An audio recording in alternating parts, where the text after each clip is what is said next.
আজকে আমি আমার ছেলেকে ডিম খাওয়াবো প্রথম। আর আমার ছেলের বয়স 7 মাস। তো তোমরা কত মাস থেকে ডিম দিয়েছো কমেন্ট করে জানাতে পারো। আর আশা করছি তোমরা ফুল ভিডিওটি দেখবে। আর এটা একদমই তৈরি করা খুবই সহজ।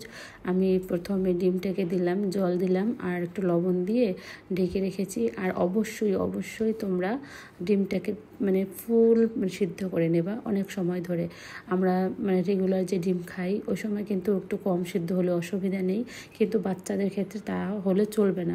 ডিমে যেমন পুষ্টি আছে তেমনি কিন্তু খারাপ ব্যাকটেরিয়াও থাকে, তাই সুন্দর করে বেশি করে সিদ্ধ করতে হবে, এটা মাথায় রাখতে হবে। তো এখানে আমি আমার 7 মাস বয়সী ছেলের জন্য আমি অর্ধেকটা নিয়েছি। আর যেহেতু আমি তাকে প্রথম খাওয়াবো সেই জন্য আমি অর্ধেকটা দিব। আর দেখি তার রিয়াকশন কেমন, সে কেমন খায়।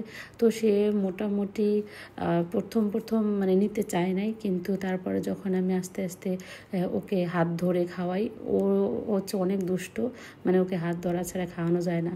এই দেখেন আমার ছেলের অবস্থা। আমি ডিম মুখে দিতে সে একদম হয়ে গেছে যে মা কি দিল।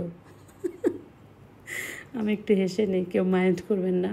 তো অনেক সময় আছে যে বাচ্চারা কিন্তু 6 মাস গেলে পরেই অনেক মায়েরা ডিম দেন, কিন্তু আমি দেই না।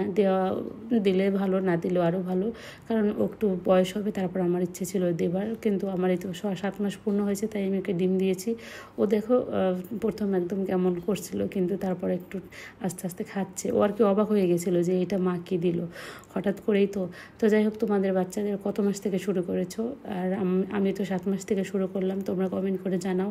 আর তোমাদের সবার বেবিরা কেমন আছে সেটাও বলতে পারো। আর যদি ভালো ভালো টিপস থাকে সেগুলো আমাকে কমেন্টে জানাতে পারো। তো আমি আমার ছেলেকে এটা আমি 11:30টার দিকে দিয়েছি।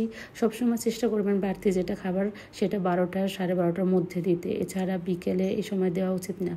আর আমি প্রথমে একবেলা খাওয়াবো, 2 দিন দেবো না। তারপরে আবার একদিন পর আমি দেবো, 2 দিন না, একদিন পর দিয়ে দেখবো ওর অ্যালার্জি হয় কিনা, ওর কোনো সমস্যা হয় কিনা। যদি দেখি ওর অ্যালার্জি হচ্ছে তখন আমি 8 মাস থেকে অথবা 9 মাস থেকে আমি দিয়ে দেখবো। তবে পর দিয়ে দেবো না। আজকে আমি দেবো, তারপর একদিন বাদ দিয়ে আরেকদিন পরে দেবো। তো আজকে এই পর্যন্তই। তোমরা সবাই ভালো থাকো। আর চাইতেছি তোমরা ফুল ভিডিওটি দেখো আর সাপোর্ট করো, সাবস্ক্রাইব করো, লাইক করো, তাহলে তোমরা আমার যে পরবর্তী নোটিফিকেশন সেটা পেয়ে যাবে। আর আজকে এই পর্যন্তই। আমার পুচকিটার জন্য আশীর্বাদ করো সবাই। টাটা।